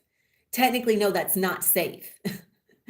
Everything that is out there comes back to you based on what you believe. So true safety and security is recognizing that nothing bad can ever happen to you, because there is no such thing as bad things happening to anyone. But in order for you to fully live that, in order for you to fully understand that, you have to practice letting go of identifying with bad things happening. So if you go to tell a story and you're telling a story and you're emotionally in, your emotions are heightened. It's a charged emotional state. You feel intensely about what happened and you're telling somebody about it. You're sharing in the belief that there is something that you should feel that way about. If you have anxiety that comes up and you're getting ready to make a choice, and all of a sudden that anxiety comes up and you're like, okay, but I feel like this is what I should do, but I don't know. What if this happens? What if that happens? What if, and you start going into the what ifs and the impending doom, then that choice becomes a conversation of regret and shame and guilt instead of acceptance. When you make a choice out of acceptance, you designate in that moment that it's perfect. It doesn't matter what happens, because that's not what actually matters. What matters is what you do with what happens. This is what I tell you guys, right, Becca? It's not about what I say, it's about what you do with what I say. And I don't mean by physically do. I mean, how are you internally dialoguing it? How are you responding to it? Because if an event is a big deal, your nervous system remembers that. It's transmitting the information. It says, okay, we need to compartmentalize this. We need to log this because we can't regulate, because something's going on here. Something's wrong. Something's wrong. Something's wrong, because it's a big deal. Now, if the moment just happens and you're just observing it and you're not interacting with it from a heightened state. So like, for instance, my mom the other night, when she said what she said, if I would have remained neutral, I could have listened to the words. I could have observed what my thoughts were wanting me to say. I could have observed the way that my body wanted me to feel without following through with any of it. And it's something, the whole story is a little bit further, and if you feel like revisiting it in the live, but it had to do with I had simply asked her not to feed her dog Summer Bruiser's food, but she was already in a reactive state. So when she brought that back a few hours later, it was coming as an attack. There was a few things that were also happening. Basically, she thought me and Dad had started watching a show without her. And got offended and started getting upset and saying that, we'd been attacking her since she walked in the door, because Dad was getting ready to walk out the door and was just letting her know he was going to go do something. I was asking her about the food, just asking her not to do it, and it was taken as an attack. And that's because internally, my relationship with her is always defensive or attack, defend, attack, defend, attack, defend. Now I will say that that's what the relationship has been built on. These days, it's not so much that way. However, and thank you guys that have been hanging in here, that you don't mind. I hope you guys don't mind me revisiting this for Ashley. But these days it's been a lot more peaceful. This moment, because we've been in a root cycle. What I mean by root cycle is where your belief systems begin, how you as an infant began to identify with safety and security. And we all have a moment in our childhood where we began to identify with lack and abandonment. Does it mean we were abandoned? No. Does it mean we ever lacked anything? No. Does it mean that we didn't get the attention and the time that we needed? No. Because just like in that moment, my mom appeared to be triggered by something I said, and I could stand and taking the easy way and say, well, that's not my fault. She was already in a heightened emotional state, and she was triggered because she chose to be triggered, and that's not my fault. That's not my responsibility. However, that's me still separating myself from her and saying that she has to do what she does and I do what I do. If we expand that, if I just want to see it from a greater perspective, then I can accept that she, like I've been mentioning this in this live so far, she is the version that I create. So it's not about what she does or doesn't do. It's about how I choose to perceive her based on what I choose to believe about myself and my relationship with her. That's wonderful, Ashley. I'm grateful to hear that. That's really good. That's really good.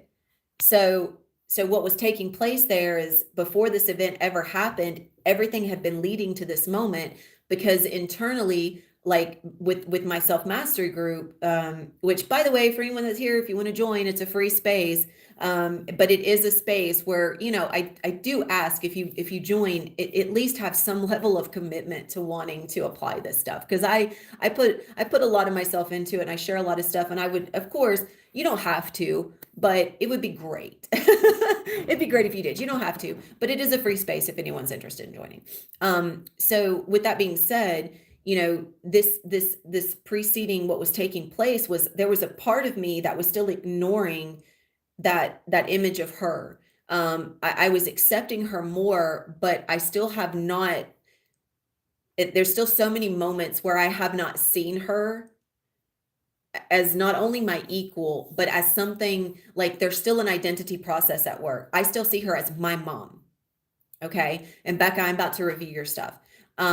So my mom carries the way that I identify her as my mom, because my mom is from that child's perspective of what my mom does, what my mom doesn't do, how my mom feels, how my mom doesn't feel, if my mom's working, if my mom's not working, is she doing inner work? Is she not doing inner work? That's the way that I identify with the archetype of my mom, which is a structure of exchange. She does not actually exist in my reality, just like you guys don't actually exist in my reality. We are communicating through sound and vibration, but the only image of you that can show up in my reality is the image of you that I believe is there, because our nervous system is only imprinted to relay our own soul's blueprint. Nobody else is there. You don't physically touch anyone. Just like I said this to my group space the other day, just like this table, the atoms don't touch. They are pushing, pulling, vibrating, but they don't touch. Nothing in the physical realm touches. You don't physically touch anyone. You interact with a belief system. That's it. Because your subconscious and your nervous system only knows of you. That's it.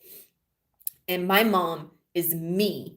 She is the image and the version of me that I think I should be interacting with.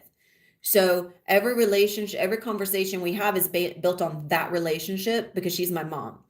So what I'm now presenting for my self-mastery group, well, at least for those, at least the paid version of those that are paying for mentorship, is to stop letting go of not only assigning meaning, which means in that moment, I got frustrated at her.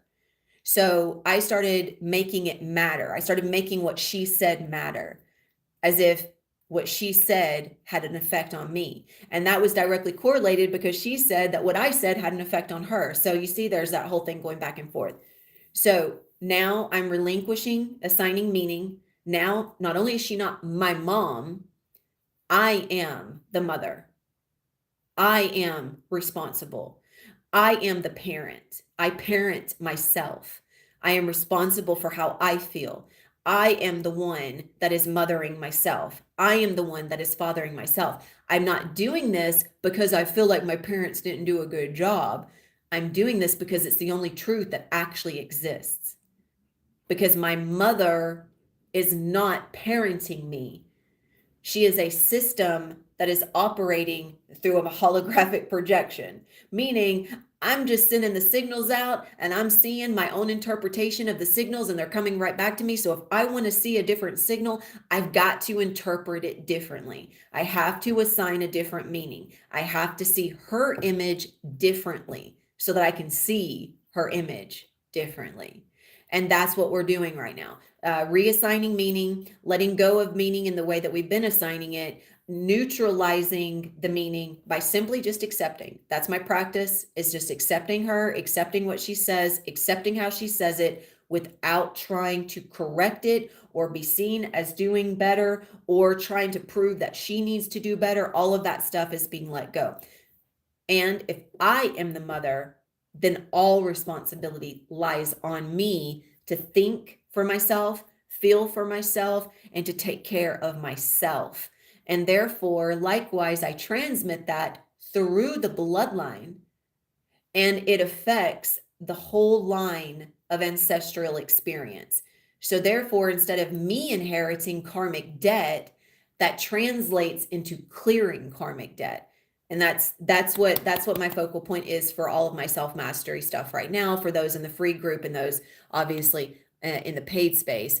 And then I do have some more stuff coming up if anyone's interested in joining it. I've got an offering starting in January where we're going to be vibrationally exploring that through I'll be guiding everyone in like a meditative trance-like state, reviewing where you assign meaning, the moments, why, using overtones to vibrationally harmonize and align, which I'm here to tell you I'll do some overtones here in a minute. They're exceptionally powerful in just relaxing your entire field, your entire body, your entire state, and just opening the space up.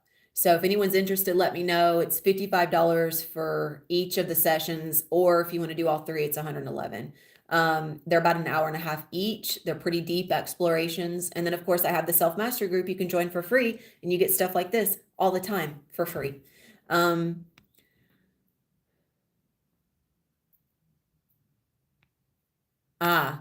Okay, so I'm glad you mentioned that. So one of the things I brought forward for Becca, she's one of my paid clients, is I was going to start setting up specified days for her to drop in and share what she's moving through, because one of the biggest hurdles we're trying to overcome is actually committing to showing up and sharing. So the perception that you're standing behind, as you mentioned, you're aware of it, is that you believe that you won't have anything to share. My question is, why do you think you have nothing of value to give? Because that's where that belief is coming from. That value only comes in certain moments on certain days, and you don't have the power to know what day that's going to be. But of course, that's not true. Every day, every moment, you stand in the power and the value of your own awareness. Now, the reason why you think nothing is happening is because you're too busy paying attention to all the other things that you think are actually happening. So your attention is absorbed in the busyness instead of the beingness. So the whole point is to get in the habit of seeing the value. That's what this has been about the entire time. That's why I have consistently invited the sharing of the voice. You heard me say, obviously, I'm sharing easily now, but I used to be exceptionally reserved and shy, and I would not share. I would only tell people what I thought they needed to hear or wanted to hear to just keep them from having to make me say something. I know why you feel what you feel. I share in that. I know that behavior because that's exactly the way I used to be. The only way to discover the value that you hold is to choose to see it. Right now, you're only choosing not to see it. And that's been the habit. The habit has been, I just don't see that anything's there. I don't see that anything's happening. So therefore, it's probably not happening, which means I'm not going to have anything to talk about. And then what am I going to do? And then I'm going to be in trouble because there's nothing to talk about. That whole process comes from the belief that there's no value. And so if you simply just show up and you use that day and you say, okay, I already know there's stuff here. Let's see. That's all. That's it.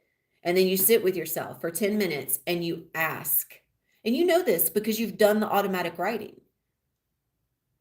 Now, when stuff starts coming through, you choose to see the value in it instead of dumbing it down and acting like you don't know what it is, where it comes from, and acting like you don't understand it. Because that's where you start taking your integrity even lower, saying, okay, well, I was able to give you this, but I don't know what to do from there. But see, you do. Because whatever you handed me, you are already a master of practicing. That's why you were able to see it, because you practice it the most often. And therefore, and the only reason why you feel like you don't see it as much is because you're in it. When you're in it, then you can't see it because it's running from you, because you're in it. You can't see where you are if you're acting from it. Like if I am in a state, and like with my mom the other night when I reacted, when I was agitated, when I was blaming. Now, of course, I knew that I was doing that. But before, I can feel back to moments like 3, 4, 5 years ago when I used to get so pissed off and all I could see was how she was the problem. My awareness had not expanded to touch on the reality that existed where she wasn't the problem. I'm not the problem. There is no problem, but I am the creator of what I perceive the problem to be. I couldn't see that then. I was on the spiritual path. I was practicing. I was offering. I was trying to help others, like doing Reiki, stuff like that. But that wasn't actually helping, because deep down, I still believed that other people were like, I still had this belief of other people. Some people are doing good. Some people are doing bad. People are taking responsibility. Some people not. The truth is that when I start taking responsibility, it doesn't matter what other people do. Doesn't mean I'm not going to have moments. Obviously I did, but I don't feel a certain way about myself because of it. I learn from it. I grow through it. That's the whole point.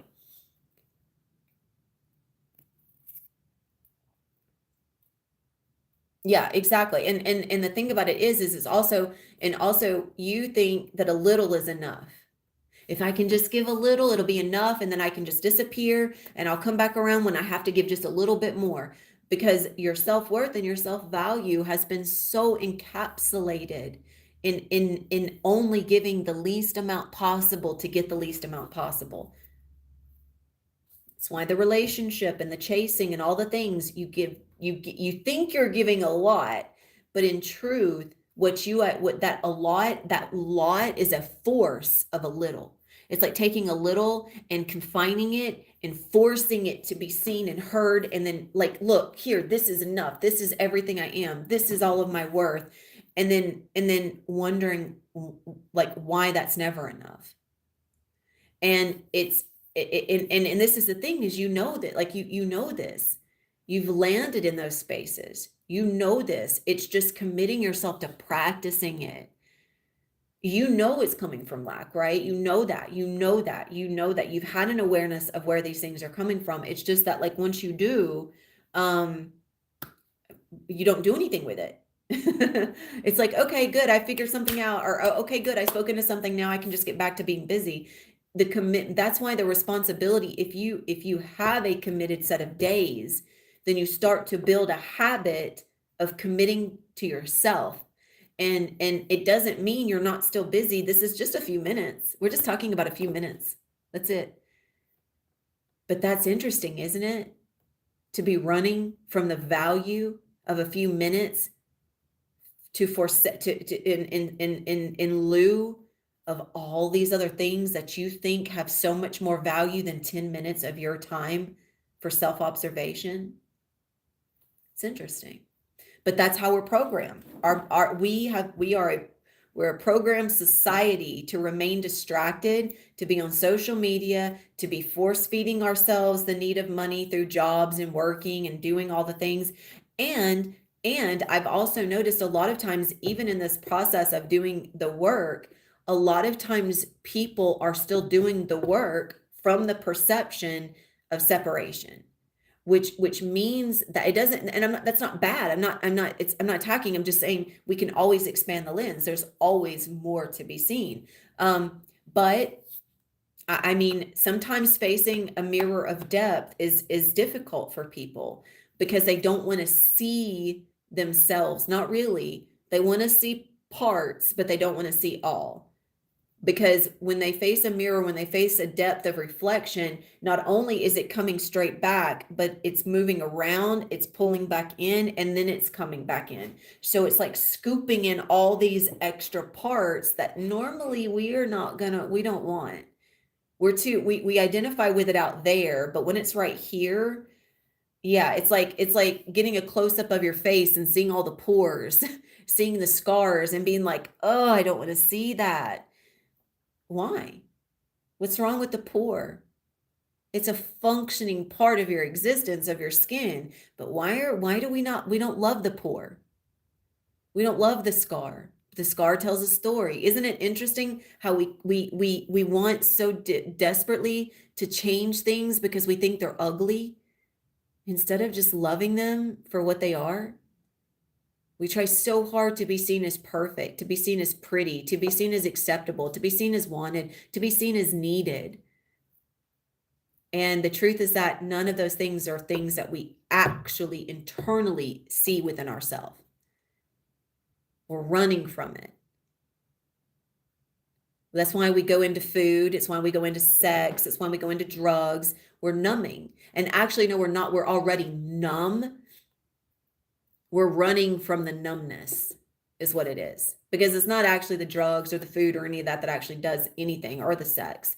It's the fact that you can get lost in it and use it as an excuse. And, coming from a prior drug addict, I can tell you, I know that very well. The sex, the drugs, all of that, even eating, I can tell you, is probably the final thing for me that was one of the most difficult things to let go of, was just eating food to eat or drinking water to drink. And that's one thing I've been practicing for the last few months. And I'm finally getting to the place where I don't crave food. It's a very interesting feeling. And I don't crave water as much either. Like, I'm thirsty right now, but I'm not drinking. And that's because I'm training my body to remember that it doesn't have to seek something. Doesn't mean I don't eat. I want to eat for the enjoyment, but not the need. I'm training my body to remember that its survival is not dependent on food or water. Because then what happened? I mean, it's just, again, it's cause and effect, this whole reality of death. If I don't have one thing, then another thing is going to happen. Like, if I don't have money, then somehow I'm not going to be able to survive. But I've gone without money and I still survived. I've gone without food. I've still survived. Not only that, I've thrived. So these are conditions that we place upon ourselves, that we inherit through these environmental cues that tells us what we need, what we don't need, what's good, what's bad, how we should do something. If you just stop listening to those cues and you accept that they're there, but you just don't, like, you hear them, but you don't believe them, then you can start thinking for yourself. You can hear something and it can just pass through. It's like, you don't have to analyze it, apply it, look, you don't have to analyze it and then compare whether or not you're doing it. If you're doing it right, should I do this? I don't know. Will this happen? Like, I definitely have done that. I've heard information shared and all of a sudden freaked out because it went against what I was doing. And then I started questioning if my own application was good or bad, right or wrong. Maybe I should have been doing this all along. That type of reactivity keeps you stuck in lack, because I'm always lacking something. I'm lacking the right application. I'm lacking the ability to do things right, because we think there's a right and a wrong. And yeah, you don't have to look into yourself. But here's the thing. Looking into yourself isn't what you make it out to be. You're looking into yourself every single day. You're just not aware of it. Not that you're aware of it. You're just not choosing to access your awareness in a way that accepts that. Your awareness is everywhere all at once. You don't it's not that you don't have anything to speak into, it's that you're just not choosing to pay attention to what you get to speak into. That's the difference. So if you actually choose to accept that you can pay attention and you can always pull something, if I spoke into everything that I was aware of every single day that I learned from, I would be speaking into at least, I don't know, probably 5 hours of wisdom every single day for this group, for the Self Mastery group. There is stuff that comes through all day long. I only share the most impactful ones, but there's stuff there all the time. And I could be in the middle of taking a shower. I could be on the toilet. I could be cooking supper. It's not that I'm like sitting in a meditative trance state and all of a sudden it drops in. No, these are things that happen in the midst of something happening. That's the point. You don't, the whole invitation to slow down is for the beginner stage when you're still learning how to practice being. Once you get that underhand, it don't matter. You don't have to meditate. Meditation is really at this point a fad. It's like people do it as a means to an end. They're trying to get something out of the meditation. You don't get anything out of meditation. Meditation is for observation. That's it. You observe the part of you that you're ignoring. It's not meant to take you anywhere. You're not trying to go anywhere. You're not trying to transcend. When we say transcendental meditation, we're rising, we're hearing the thoughts, but we're rising above the thoughts. So, does that make sense? Welcome back, Brittany. So with that being said, meditation gets to be a practice in just slowing down and observing, not trying to get anything out of it. And if your entire day is busy and you're always doing, then that's a good practice. If it's literally the opposite of what you are normally doing, then do it, because you're giving yourself an opportunity to explore. You're doing something different. But if your days are always the same, day in and day out, the same thing, you're comfortable. You're not feeling anything, or at least you're not aware of what you're feeling. And there's a difference there. Okay. So now does that explore, does that go like, does that cover your question there, Becca? And if you guys have anything else you would like for me to speak into, please drop it in.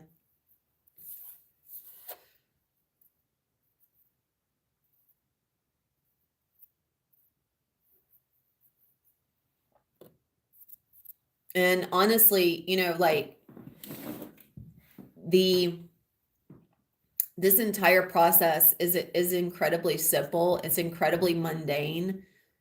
It's incredibly fun, because it's not just about the learning. It's about, I get to pass that wisdom on.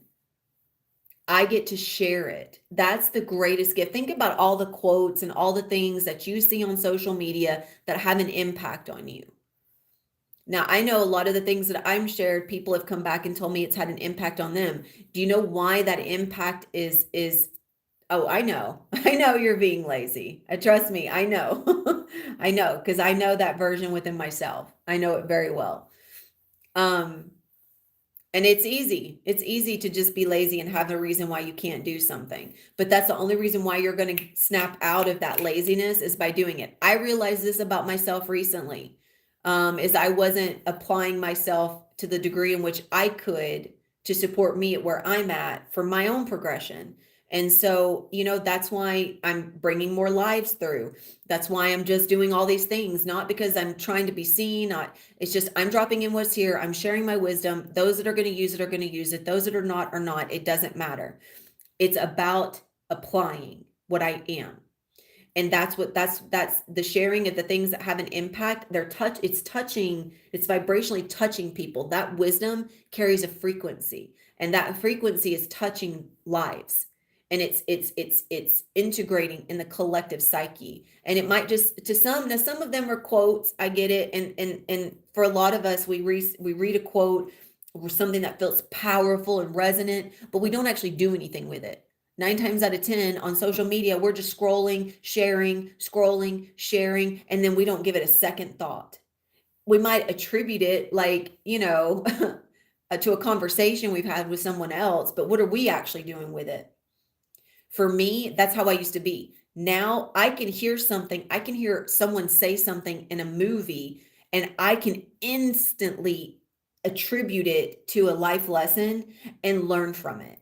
That's what happens when when the internal dialogue is operating from a state of wisdom instead of just reactive knowledge. Like, oh, that's cool. Let me share that. Oh, that's cool. Let me share that. Oh, let me send this to someone. They're going to like this. You're not doing anything else with it. You're just trying to be seen as playing a role in whatever you think you're supposed to be playing a role in. When it starts becoming more than reactive knowledge, you're actually doing something with it. So like I'll like, and you guys know in the group, like I'll cross something will cross my path on Instagram, and all of a sudden I'll go into this deep recognition of self. I'll have this whole like line of aha moments that come through, and it's like my perception on reality shifts. So it's not just about the reading of the words. It's not just about the cool fact of sharing it and relating to it. I literally have a shift in reality, a shift in perception. My entire life in that moment is able to align itself differently from a few words. That's where words are no longer scary. Words are no longer controlling. Words are no longer identified.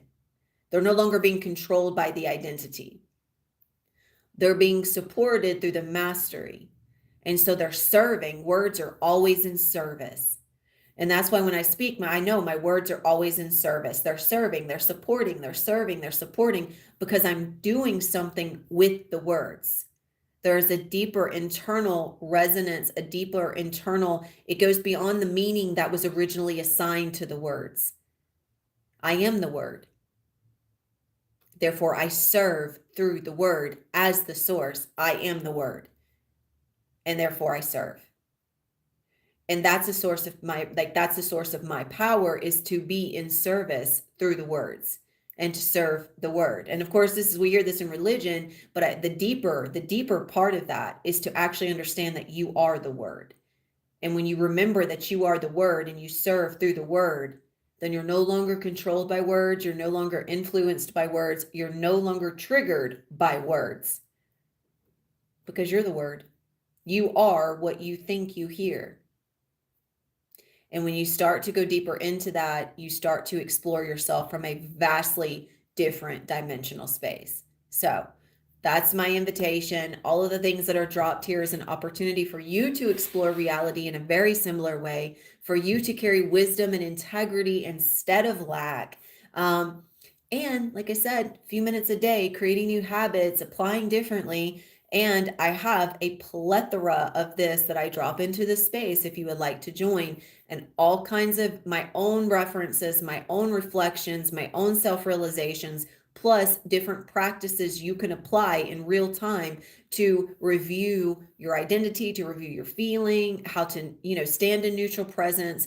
Really, practices that take up like 10 to 15 minutes of your day that you can apply to shift how you see reality and how you experience your own reality. So if anyone is interested, I will have my email in the description. Just reach out to me, or if you're connected with me on Instagram, just reach out to me on there or Facebook, and I will send you a link. I will probably talk to you for a few minutes before I get you in, because I will have to send you the invite link and everything. But it is it's an opportunity, because it's not like a spiritual group where we're just sharing random shit. It's actually very intentional and purposeful, and it's also very supportive. Everything that's shared is supporting you, and everyone in there is supporting themselves, which is supporting you, and that's the whole point. Okay, let's do a few tones here, and then I'll close this out. So thank you for joining again. I know I've said that a few times now, but really thank you for being here. Thank you for allowing me to share all this with you guys today.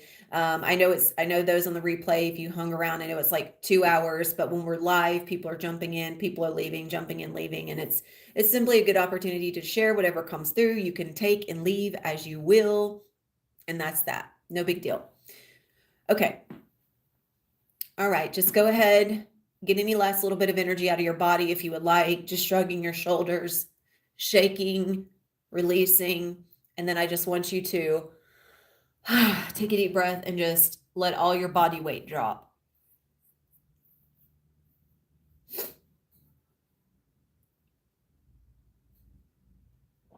Let your spine hunch over.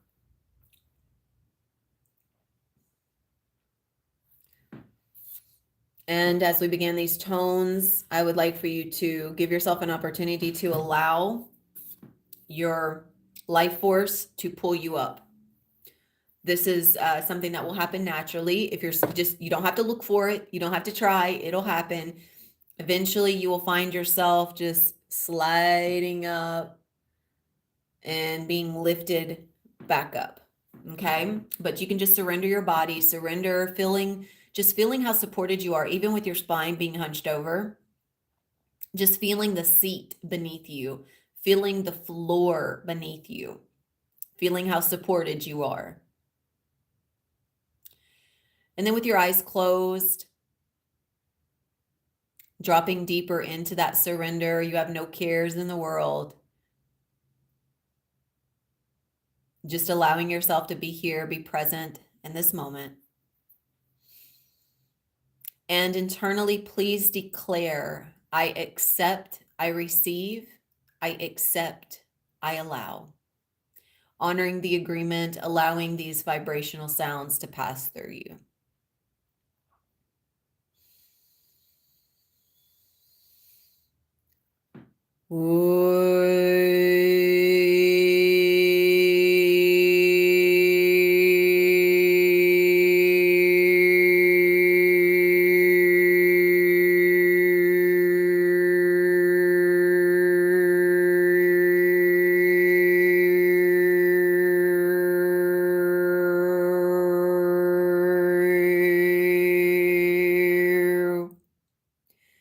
Just a few light ones to start off here.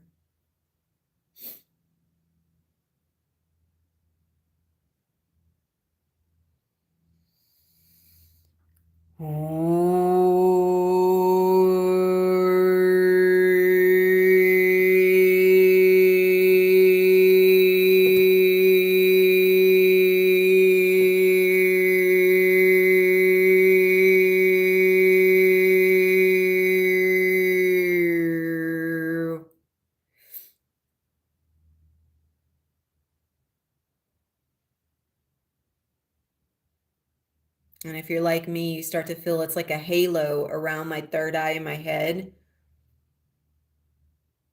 that gently starts to pull me up. And it's also pushing, it's like pushing from my spine and the base of my spine and pulling from my crown. There's a connection that happens, which it was already there. It just intensifies when I begin this process.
I accept my body as whole.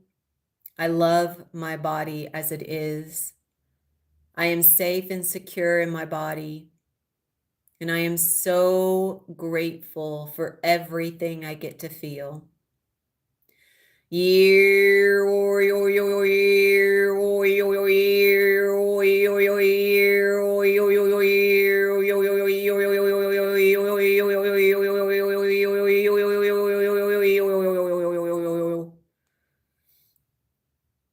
And one of the beautiful things that I want to express that's happened since I paid attention to my body instead of labeling what I thought was happening to my body.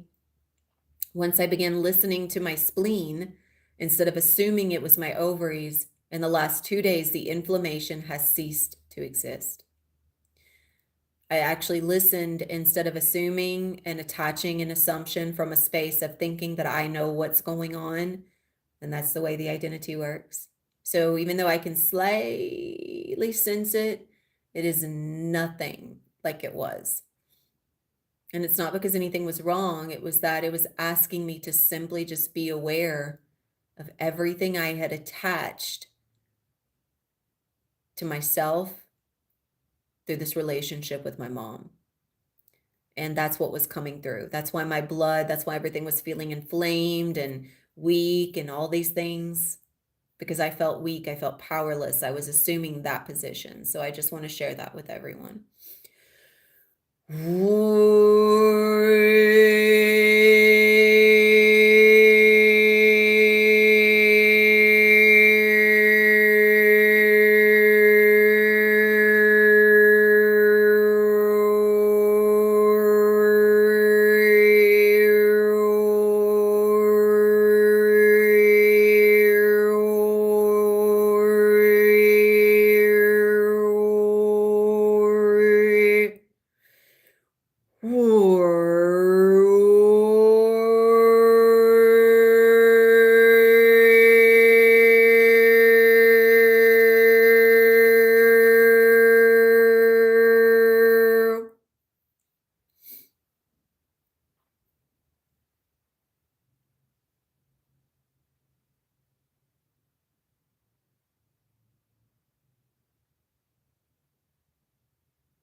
And in this moment, I wrap my body with my awareness. I recognize that I have always been safe and I have always been secure. I choose to reclaim any thoughts and any beliefs that there is someone outside of me that saves me. There is no one out there that has ever mistreated me. There is no one out there that has ever done me wrong. No evil exists out there. The only evil that has ever existed is in that belief that evil exists. I release my need to attach evil or wrong to anyone or anything.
And now allowing your awareness to connect to your blood, just acknowledging that you are there once you hear the word, because you are the word, you are the awareness, you are the blood, and you are automatically connected to the blood. And you are able to go deeper into the blood because you are the word. Just accepting this, allowing this, feeling the connection through the acceptance.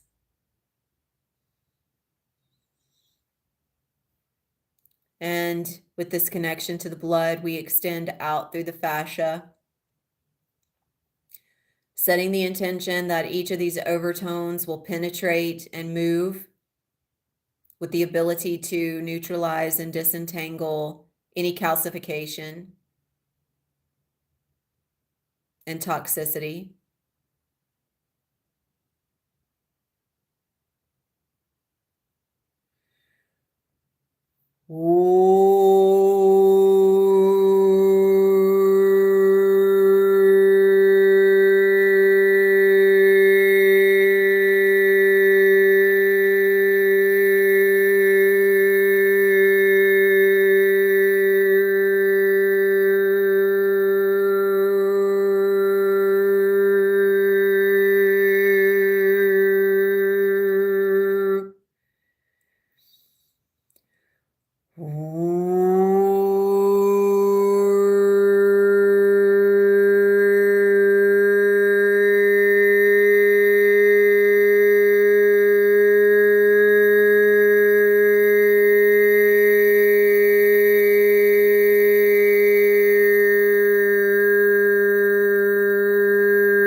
And just allowing the body to float.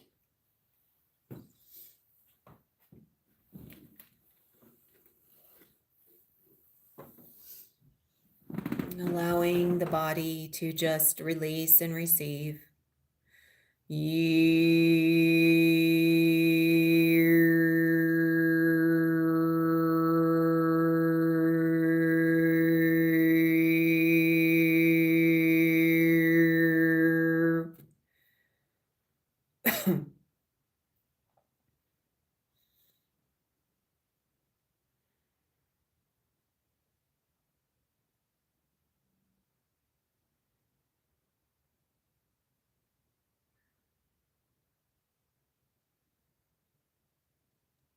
And listening to anything that passes through your awareness.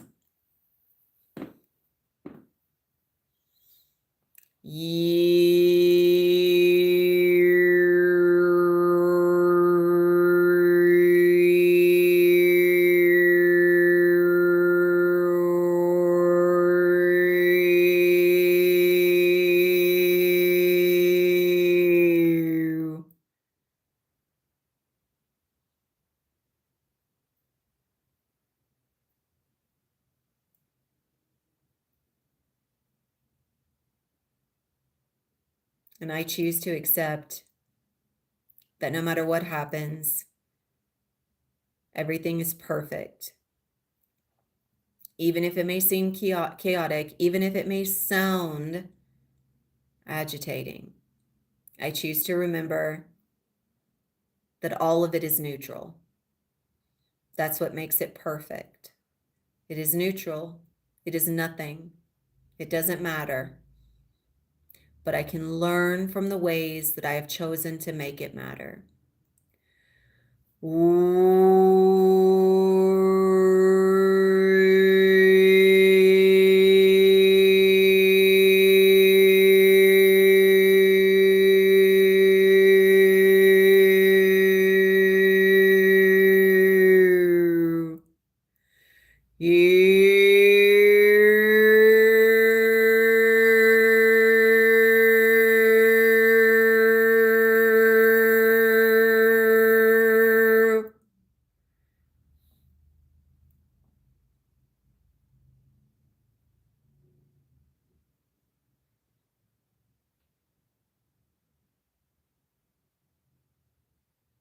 neutralizing all tension in the body,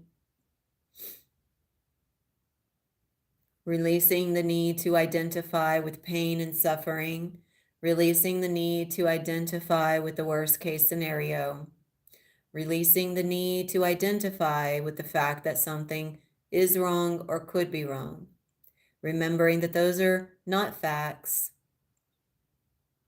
Those are just assigned moments. They're moments that are trying to give purpose and meaning because meaning has been assigned. They have an assignment. And they're trying to prove that they're doing their assignment. When you assign that something is wrong, then that wrong is just trying to prove that it's doing its job. Therefore, you must reassign meaning. Nothing is wrong. Nothing has ever been wrong.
And I've noticed the rocking and the rotation have begun.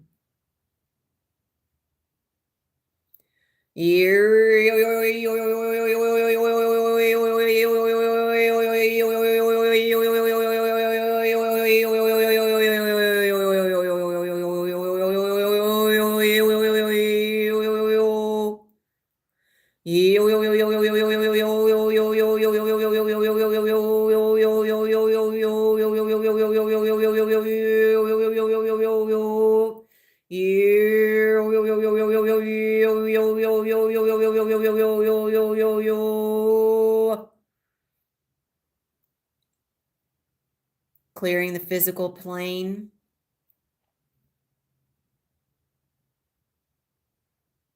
And inviting in a clearing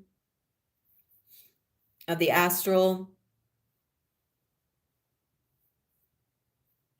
reconnecting to the etheric with purity and clarity.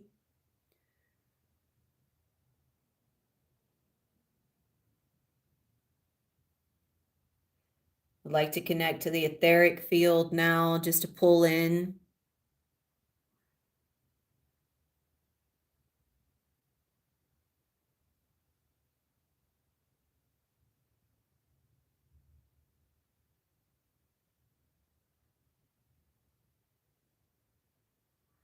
Pulling in some clearing. Replenishing the organs.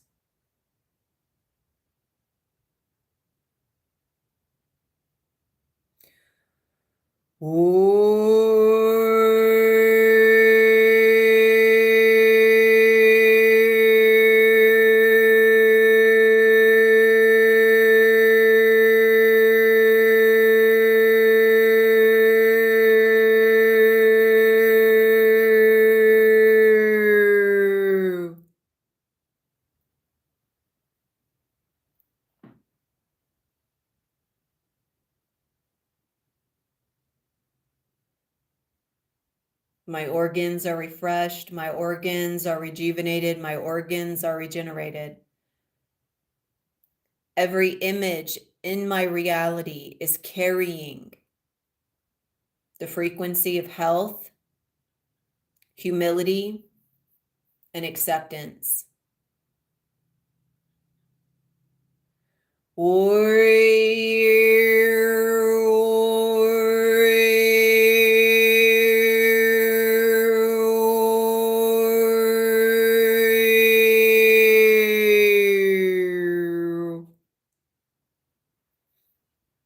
And with that,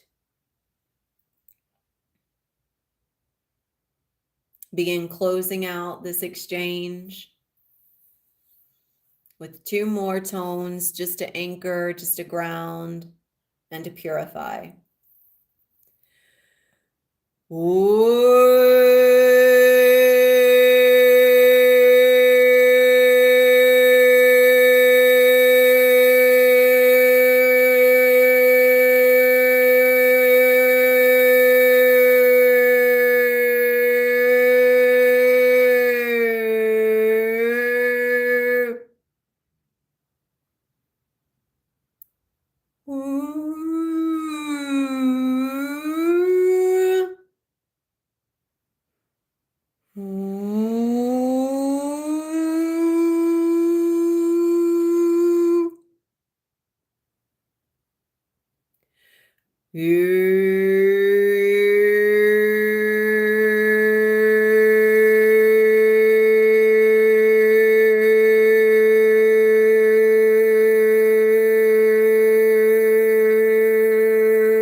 And with that, feeling the wholeness, feeling the completion.